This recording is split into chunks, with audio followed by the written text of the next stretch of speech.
Olá, amados irmãos, eu desejo cumprimentar todos com a paz do Senhor Jesus Cristo. Estou alegre, feliz pela oportunidade de estar com vocês, né?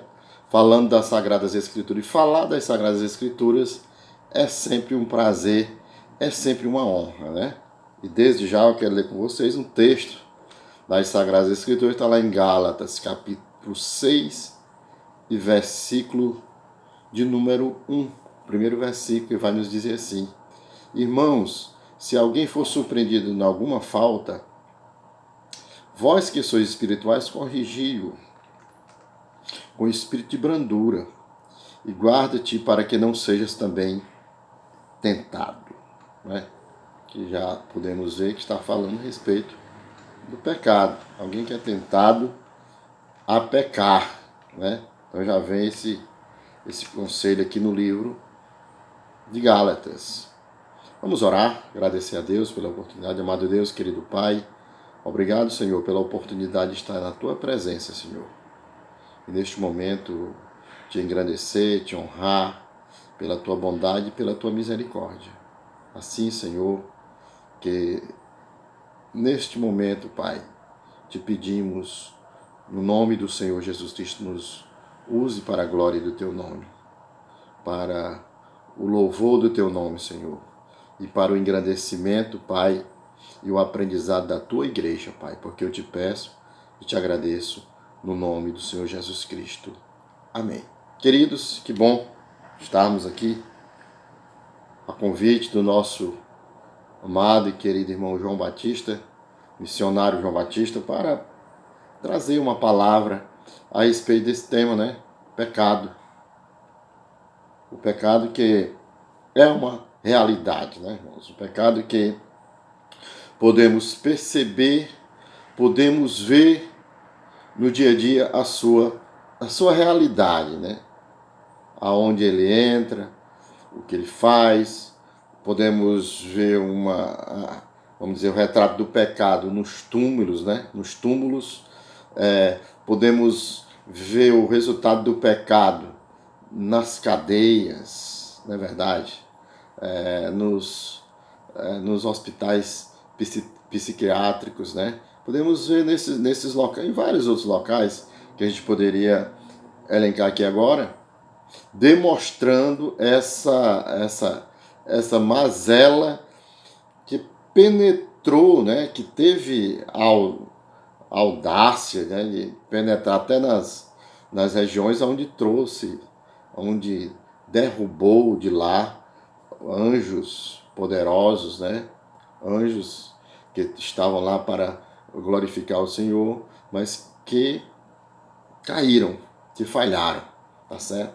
Então, nesta noite, eu quero lhe dizer que há uma justificativa para o fato de que duas importantes doutrinas, elas andam de mão dadas, ou seja, pecado e redenção, não é? É o pecado que deu origem no coração de Deus, né? É o pecado que vamos colocar melhor, né?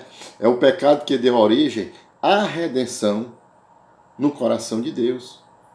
E a redenção é a única cura para o pecado. É a única cura para o pecado. Essas duas realidades, por sua vez, se tornam à medida uma da outra, né? Ou seja, onde o pecado é minimizado, a redenção é automaticamente empobrecida, visto que a sua necessidade é muito diminuída. Né? É muito diminuída. Nós podemos abordar, né, trazer a abordagem, a própria doutrina do pecado, é descobrir que tudo que está revelado a respeito da maldade do pecado, nas Sagradas Escrituras, no dia a dia, no seu conhecimento, e então reconhecer que o Salvador providenciado de Deus é suficiente em cada exigência que o pecado impõe. Né? O pecado impõe a exigência, mas o nosso Senhor Jesus Cristo, o nosso Salvador, é suficiente. Né? E nós podemos perceber ao longo da história, não só agora, né, mas ao longo da caminhada, nós podemos perceber um dos métodos mais eficazes de Satanás atacar a obra salvadora de Cristo é enfraquecer a voz que é colocada para proclamar o caráter mau do pecado e o efeito dele, né? Porque o pecado é mau. Como diz até, como cantam até as crianças, né? O pecado é muito mau, ele tem cara de pau. Né? Então o pecado é desta maneira. Evidentemente, amados, nem todos os que são conhecidos como professores da verdade de Cristo já estão acordados para esta estratégia de Satanás, que ele trabalha, né? Muito frequentemente suposto que é mais sábio deixar este monstro repugnante chamado pecado espreitar ali na escuridão e habitar nas virtudes mais atraentes da vida humana, né? Deixa ali, deixa ele e tal. O pecado, nós podemos dizer, ou seja, o pecado é o que Deus diz que ele é. E aqui vamos deixar bem claro que a opinião e a filosofia humana devem se dobrar do testemunho da palavra de Deus, em que ele declara a verdadeira natureza do pecado, né? As opiniões autoelogiosas dos homens são de pouco valor num assunto que pode ser determinado somente pela revelação, né? Somente a revelação das Sagradas Escrituras, né? Então, vamos abordar nesse primeiro ponto, a natureza essencial do pecado, né? Pecado é qualquer falta de conformidade ou transgressão do caráter ou lei de Deus, dado como norma para criatura racional, né? Você raciocina, recebe de Deus a lei, né, para viver de conformidade. Então, o que é o pecado? O pecado é a falta de conformidade com a lei de Deus, né? Falta de conformidade com a lei de Deus. O pecado é a transgressão da lei de Deus. Transgrediu, ultrapassou, não respeitou aquele limite, né? Então torna-se uma transgressão. Esta transgressão é pecado. Ou seja, pecado é falta de conformidade com a lei moral de Deus em atos, disposição ou estado, né? Assim Strong define o pecado desta maneira, né? E nós podemos perceber a origem do pecado. O conceito de pecado abrange toda a gama de fracassos humanos, desde a transgressão de um único mandamento até a ruína da totalidade da existência de uma pessoa. Abrange tudo. E nós podemos perceber vocábulos que são usados no grego para expressar a natureza do pecado, né? O pecado na sua, vamos falar assim, numa abrangência, né? Numa abrangência da palavra, né? A palavra que a gente usa mais, é mais comum no nosso dia a dia, hamatia, né? É a palavra mais, vamos dizer assim, generalizada para pecado. É hamatia, que juntamente com seus cogognatos designa transgressões contra a moralidade, as leis, os homens ou os deuses, né? Então traz uma abrangência geral, desrespeitando as leis criadas pelo Senhor, né? Ou desrespeitando os homens, os semelhantes, ou os deuses. Ou seja, vai nos falar que errar o alvo. Errar o alvo, né? É a palavra mais, vamos dizer assim, que usamos mais no nosso dia a dia. Errar o alvo. Está lá em Romanos capítulo 3 e versículo de número 23, que vai nos dizer a seguinte maneira: pois todos pecaram e carecem da glória de Deus, né? Todos pecaram e carecem da glória de Deus. É o que Paulo escreve aos Romanos, né? Todos postos na mesma situação, né? Todos pecaram, todos estão na mesma situação, né? Não tem para onde sair, não tem para onde correr, tá certo?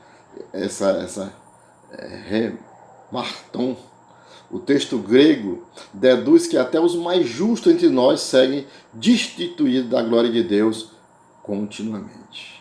Né? É o que está aqui em Romanos, capítulo de número 3 e versículo 23. Né? Ou seja, não participar de alguma coisa que deveria participar, enganar-se. Assim, vamos dizer, falta de alcançar um alvo, isso é mormente espiritual. O resultado desta ação é ramatia, fracasso, erro, ofensa cometida contra os amigos, vamos dizer, por que não, contra o próprio corpo, né? Contra o próprio corpo. E se a gente olhar, se a gente for ver na Septuaginta, principalmente lá na Septuaginta, há duas palavras, né, que ramatia e adquia representam entre si quase a gama total das palavras hebraicas para culpa e pecado. Né? Está lá. Adquia, seus cognatos abrangem uma área mais especializada que pertence ao mundo jurídico, né? Um antônimo de justiça, castigo, denota a iniquidade, a injustiça, e atos ímpios, né? Nós temos a gnoema, a ignorância do que se devia conhecer, está lá em Hebreus. Mas no segundo, o sumo sacerdote, ele sozinho, uma vez por ano, não sem sangue, que oferece por si mesmo e pelos pecados de ignorância do povo. Ou seja, ignorava, né? Algo que ele devia conhecer, não conhece. Tá certo? Então correspondia ao grande dia da expiação, onde ele tomava, lá em Levítico capítulo 16, versículo 14, né, quando ele tomava o sangue do novilho, com o dedo, aspergirá, né, sobre ele a frente do propiciatório e diante do propiciatório, né, o sangue do cordeiro, tá certo?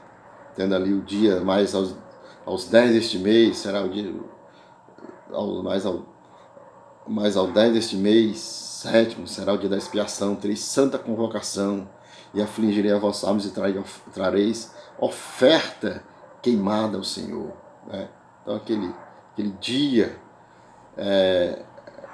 o sacerdote estava oferecendo o sacrifício pelos pecados de ignorâncias, pelos pecados do povo. Né? Tanto que vamos perceber que ele entrava nesse dia em particular para oferecer sacrifício pelo seu próprio pecado, né? E pulverizava com o sangue propiciatório também pelo pecado de ignorância do povo, né, irmãos? A gente pode perceber também que o pecado pode estar assim contido como em 1 Coríntios capítulo 6, versículo 7, que diz: o só existir entre vós demandas já é completa derrota para vós outros, porque não sofreis antes a injustiça, porque não sofreis antes o dano, é o que Paulo escreve aos Coríntios, e fica ali, vamos dizer, a ensinar, por que não dizer neste momento, a cobrar, né? Ou seja, a diminuição daquilo que deveria ser entregue completo, né? Completo, perda, considerar a perda como um ganho, né? É só este entre vós demanda, ou seja, não deve ser assim entre os cristãos, é o que Paulo está nos falando, e isso é pecado, diminuição daqueles que deveria ser, diz ele lá que já é completa. Amém, continuando, irmãos. Pecado, né? É difícil para a mente humana descrever um tempo quando não havia oposição ao bem, ainda que pela ausência de seres que fosse capaz de pecar, poderia não ter havido uma oportunidade de expressão, né? Mas visto que Deus não pode errar, o pecado não poderia ter vindo à existência até que uma forma de ser fosse criada. E evidentemente após o ato criador de Deus, o mais alto dos anjos pecou, como também fez o homem. Né? Visto que a concepção do mal como uma como criava, é muito difícil para a mente captar.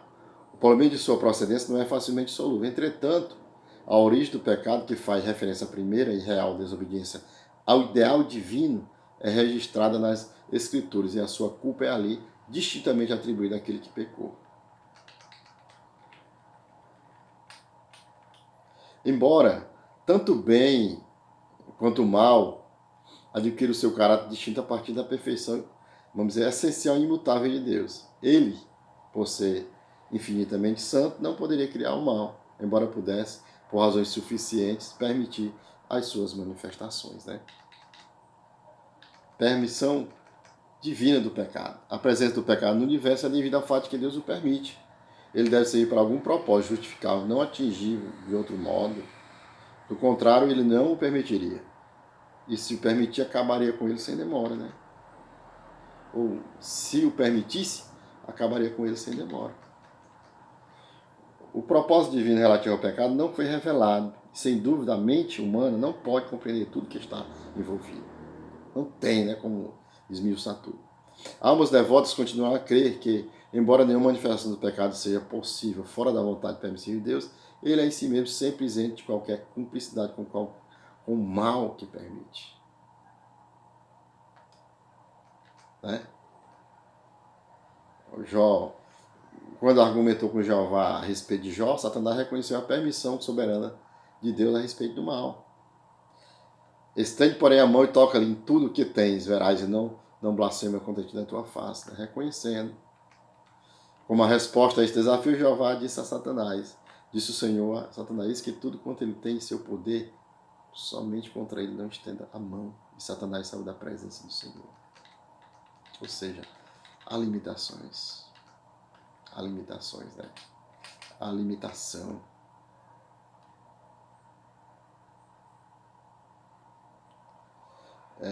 Se o Senhor aceitou aquele desafio, Satanás recebe permissão para fazer o que quiser com todos os bens de Jó. Mas não deve tocar na pessoa de Jó. Satanás sai dali ansioso por continuar sua desordem, né? Mas, assim, debaixo das restrições soberanas, Jó passou das mãos de Deus para as mãos de Satanás. Né? Naquele fato, né? Naqueles acontecimentos.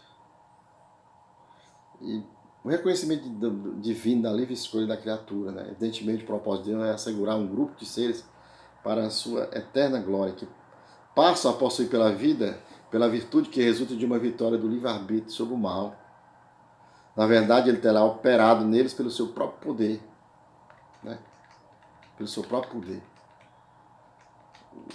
O valor, olhando, né, continuando aqui, na verdade, ele terá operado nele seu próprio poder, tanto para querer, tanto para fazer para eles realizem a sua boa vontade, né? Mas tão somente como a escolha do mal pelo homem se torna a base da cultura e do juízo de que Deus não compartilha. Assim, certamente a escolha do bem por parte daqueles que são sábios é sempre base da recomendação e da recompensa de Deus. E eles permanecerão perante ele eternamente, identificados como aqueles que, por sua própria escolha, escolheram andar com Deus. Mas deveria ser observado que o homem não pode fazer escolha entre o bem e o mal, a menos que o mal exista. O valor específico dos seres redimidos, né? O valor específico dos seres redimidos. De acordo com as Escrituras, Deus não é revelado como aquele que procura evitar as questões que surgem por causa da presença do pecado no universo. Ele poderia ter criado seres inocentes, não caídos. Né? Ele não possuísse uma capacidade de errar, mas se ele deseja almas redimidas, purificadas pelo sangue sacrificial e compradas a um preço infinito, a expressão de tal amor e o exercício de tal sacrifício são possíveis somente quando o pecado está presente no mundo. Né?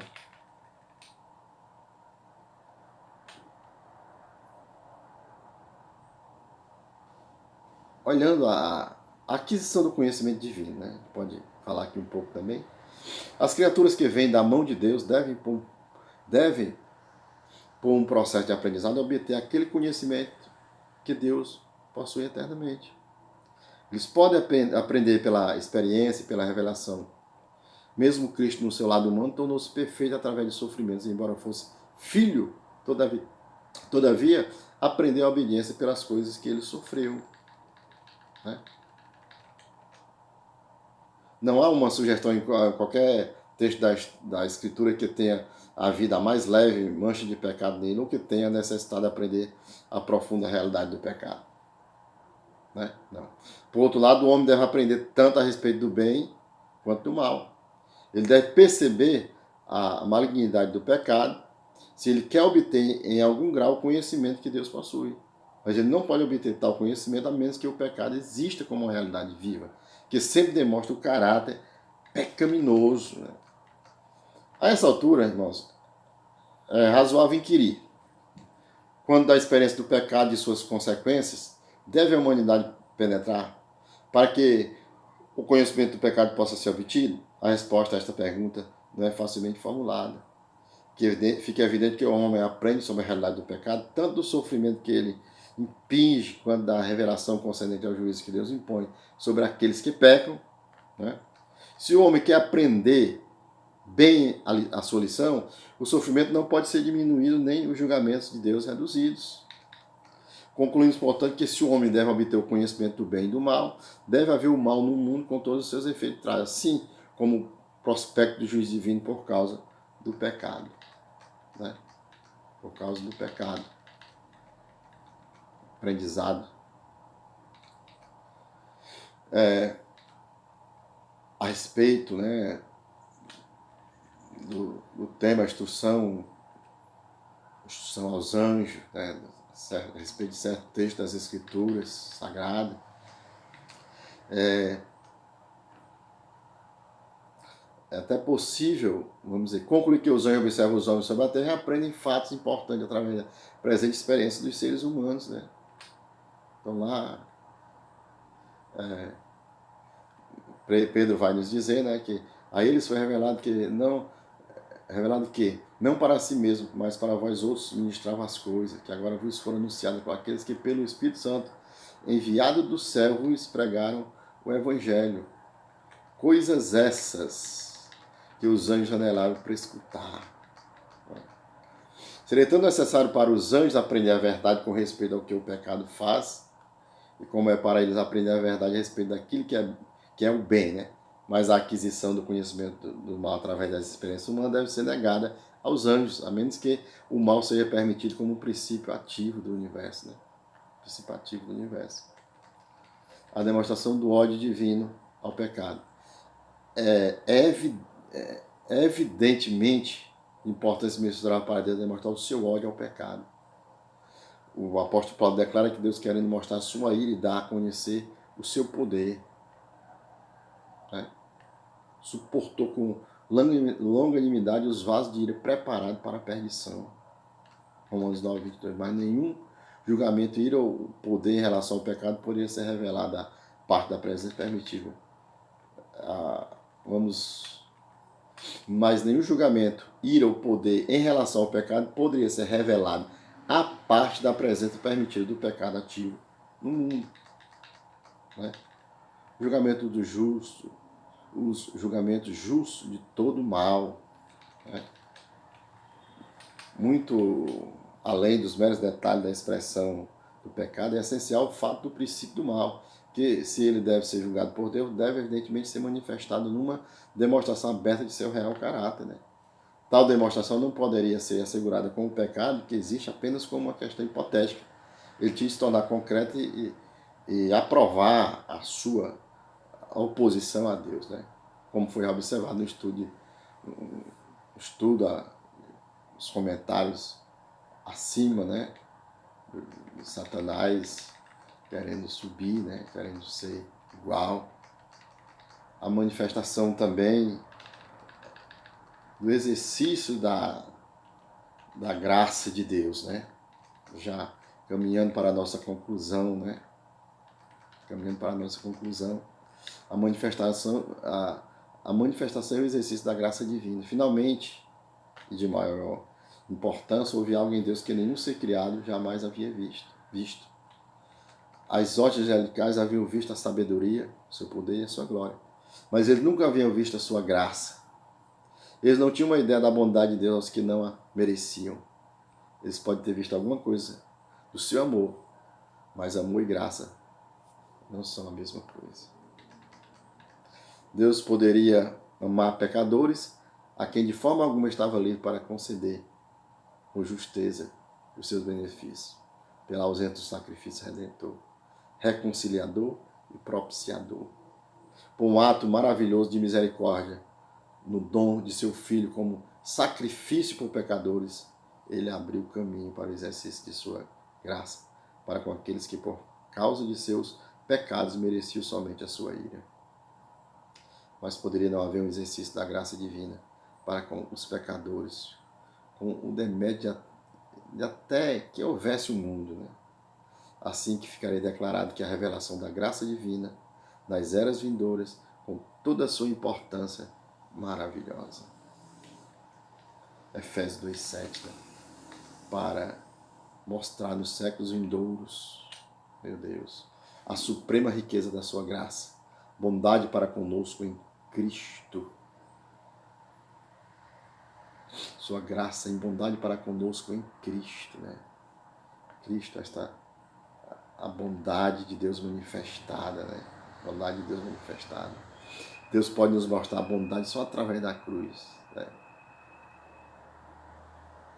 A cruz é essa doutrina maravilhosa, né? Essa graça preciosa manifestada através da cruz. E para concluir, eu quero ler Lucas 7,47, que diz assim: pois te digo, perdoados lhe são os seus pecados, porque ela muito amou, mas aquele a quem pouco se perdoa pouco ama. Glória a Deus, glória a Deus. Jesus fazia o que só o Messias em efeito podia fazer, e o que Simão negava fazer, Jesus já declarou, né? O fato de amar muito não depende da quantidade de pecados, e sim do reconhecimento de que todos os pecados foram perdoados, né? Todo crente tem que se dar conta que muito foi perdoado. Em consequência, ele amará muito. Que Deus nos abençoe e nos guarde. E até o nosso próximo encontro, no nome de Jesus. Amém.